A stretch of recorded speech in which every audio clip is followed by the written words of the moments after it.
Hello. I promised you that I would uh, share another short video about the uh, the syllabus, especially on behalf of those who were not able to join us for the very first session. But obviously, anybody with the link who feels they need a refresher is welcome to look at it. I'm not going to spend a lot of any time on all of these details at the beginning. Um, you have available to you the actual copy of the syllabus, but I want to go through some of these expectations uh, of how you can pass the course. And if you have questions, if you're not sure, ask ask the questions. That's what I'm here for. I'm on computer almost any time that I'm awake. I'm available, so feel free to ask the questions. You're not going to. It would be very rare for you that you would be interrupting something else that I'm doing. Well, the truth is that once in a while I do take a nap. Okay, let's look at course requirements: class attendance, attention, and participation. It is more difficult to keep the attention and keep the participation, and really even to monitor the attendance, since we're doing it all online by Zoom. But as best I can, I keep record of who is attending, who is participating, who is contributing, who's responding to my questions. When I when I throw it open for anybody to read, I take note of who steps forward and volunteers to read. All of that goes into calculating the score you get for the class. It may seem like it's only 1 point, but 1 point over and over and over through the semester adds up and can make a difference in your total score. Discipleship project. This is the main semester project for this class, and everything else is supposed to feed into this final project. By now, you are already you've already chosen or been assigned to a breakout group. Your breakout group of 3 or 4 students will work together for this final project and other projects leading up to it.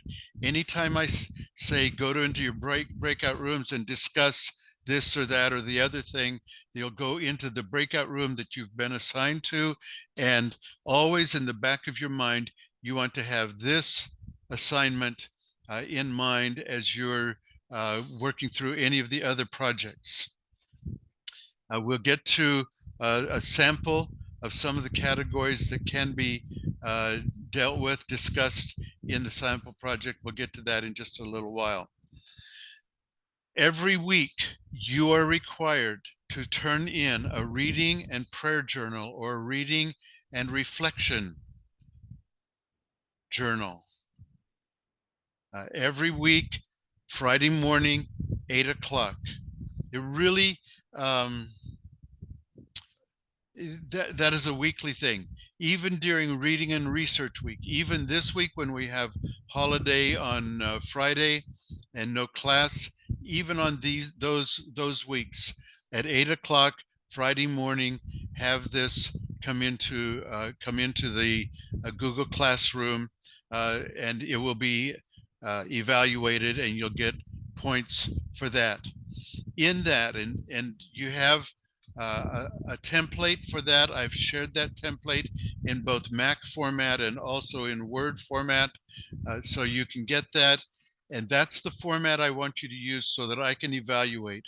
You can respond to these questions in either your home language or in English. CHED encourages students to do their assignment in English so that you increase your proficiency in this language. So do that as you feel best. To me, it seems best if you respond, because there are 2 questions. The first question is, what does this passage say to me about God, this is where you have spiritual insights. It makes sense that you would write that in English for your so that you get more increased proficiency in the language. But the second question, what does this passage say to me about me? That's for application, and that might get very personal. And if it does, feel free to switch into your home language, because I'm not grading what you write. I am evaluating if you have every day a reading and respond to these questions each day. You have the template, and you'll have, and this is 7 days a week. I know that in other classes you get Sunday off. I don't believe in that. So 7 days a week. And at this point, I'm calling for 5 chapters a day in successive order. You should have already finished Matthew. You should be in Mark. Maybe you've already finished Mark and starting into Luke.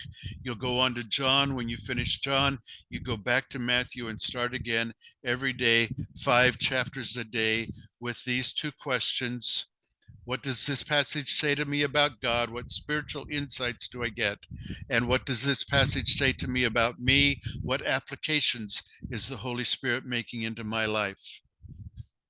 A little later, we will have parable studies. This will be a breakout group project, and each of the groups will take a parable.